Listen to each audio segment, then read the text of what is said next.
Anne-Sophie Brault, bonjour. Vous êtes responsable du pôle appui aux cultures numériques au sein du département culture numérique à l'Institut français. L'Institut français, c'est le réseau qui opère l'action culturelle extérieure de la France sous la double tutelle du ministère des Affaires étrangères et du ministère de la Culture. Est-ce que vous pouvez nous présenter les mesures de soutien de l'Institut français aux cultures numériques ?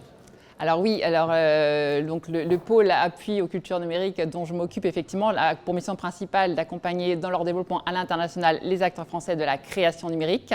Ce qu'on entend par création numérique, c'est à la fois réalité virtuelle, réalité augmentée, jeux vidéo, art numérique, médiation numérique, j'en oublie, tout ce qui est aussi livre innovant, donc les nouvelles formes de narration ouvertes par le numérique, c'est tout ce qui est web création, création transmédia, donc on couvre un champ assez large. Et dont effectivement notre rôle, nous l'Institut français, en lien avec le réseau culturel français à l'étranger, Institut, Alliance française, Service culturel d'ambassade, effectivement, c'est de faire découvrir cette création, ce champ de création qui est extrêmement dynamique, avec des œuvres assez exceptionnelles qui sont vraiment remarquées partout à l'international. Et pour promouvoir ces œuvres, pour les faire connaître, on met notamment à disposition de nos collègues du réseau culturel et de leurs partenaires des sites qu'on appelle des sites panorama qui permettent de présenter les œuvres et l'écosystème de ces champs de création. Donc on a notamment le site Culture VR sur les réalités immersives, un autre deuxième site qui s'appelle Future Image sur toute la création transmédia, web série, web création, un troisième futurelivre.fr sur le livre innovant, et un quatrième sur le jeu vidéo français indépendant qui s'appelle culturegamer.fr. Et voilà, qui sont des sites bilingues et contributifs, donc j'invite tout le monde à aller les voir. Et effectivement, nous, au quotidien, après, ça aide nos collègues du réseau culturel à programmer les cultures numériques. On met aussi à disposition du réseau culturel une offre de programmation pour les aider à diffuser ces œuvres, comme notamment, par exemple, ce qu'on appelle nous la sélection VR, un catalogue d'œuvres de réalité virtuelle qu'on met à disposition des instituts, des alliances et de leurs partenaires pour faire découvrir les pépites françaises de la réalité virtuelle. On a également un événement phare qui va très prochainement arriver, c'est Novembre Numérique, qui est un festival international qui vise à promouvoir les cultures numériques sous toutes leurs formes à l'international, donc en lien avec bien sûr tous les établissements du réseau culturel et ses partenaires.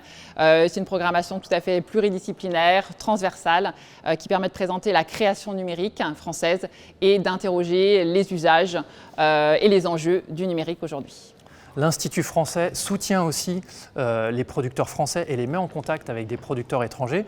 Ce matin, dans une table ronde qui questionnait les rapports entre les expériences numériques et les musées, vous avez présenté plusieurs programmes, un programme Focus et des catalogues qui permettent de mettre en valeur les entrepreneurs et les entrepreneuses françaises à l'étranger. Est-ce que vous pouvez nous en dire un peu plus sur ces programmes ? Tout à fait. Voilà. Comme je le disais, le rôle principal du pôle appui aux cultures numériques, c'est d'accompagner les acteurs français du numérique dans leur développement à l'international. Pour ça, effectivement, on organise des rencontres professionnelles sous un format notamment qui est celui des focus. Donc les focus qui consistent à inviter des professionnels étrangers en France autour d'une thématique donnée, leur faire découvrir le champ de création et les mettre en relation effectivement avec les professionnels français, artistes, producteurs, diffuseurs, pour à la fois diffuser leurs œuvres à l'international et initier aussi, par exemple, de nouvelles coproductions. On a eu, par exemple, en 2018 et 2019, un focus, par exemple, sur les réalités immersives. Cette année, on en a un nouveau sur les arts et la création numérique. Voilà, donc c'est effectivement des moments, nous, très forts, et c'est un rôle extrêmement important pour nous que de connecter les professionnels entre eux. Et effectivement, on vient d'initier deux catalogues qui s'inscrivent vraiment dans une logique de soutien à l'export de ces acteurs, une logique de soutien à l'export des industries culturelles et créatives françaises. Donc deux catalogues, un premier sur la médiation numérique. Alors médiation numérique, ce sont tous les contenus, services, dispositifs numériques qui permettent aux lieux culturels que ce soit des musées, que ce soit des sites touristiques et patrimoniaux par exemple, d'enrichir l'expérience du visiteur et de valoriser leurs collections et leurs sites. Et la France bénéficie vraiment dans ce secteur d'une expertise et d'un savoir-faire qui sont reconnus internationalement, et vraiment l'idée que ce catalogue qui est tout en anglais, hein, parce qu'il s'adresse aux partenaires du réseau culturel français à l'étranger, voilà, d'avoir recours à tous ces talents portés par les entrepreneuses et entrepreneurs qui sont valorisés dans le cadre de ce forum. Également un second catalogue qui lui s'appelle sur les expériences immersives, donc qui présente ces expériences au croisement de la réalité virtuelle, du spectacle vivant et des arts visuels pour promouvoir à l'international ces nouveaux formats qui placent le spectateur au cœur de l'œuvre, qui sont souvent interactifs, collectifs et qui vraiment renouvellent complètement le rapport à l'œuvre et avec un vrai engouement du public pour ces nouveaux formats.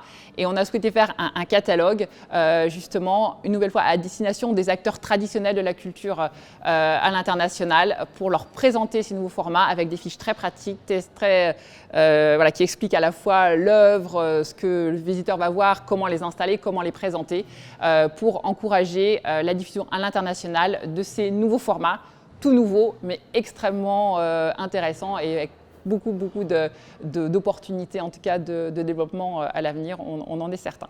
Je finirai peut-être juste par redire, en tout cas, encourager tout le monde à aller visiter le site de l'Institut français, où vous trouverez une mine d'informations sur tous nos programmes, et notamment pour les professionnels dans la partie espace professionnel. Merci. Merci.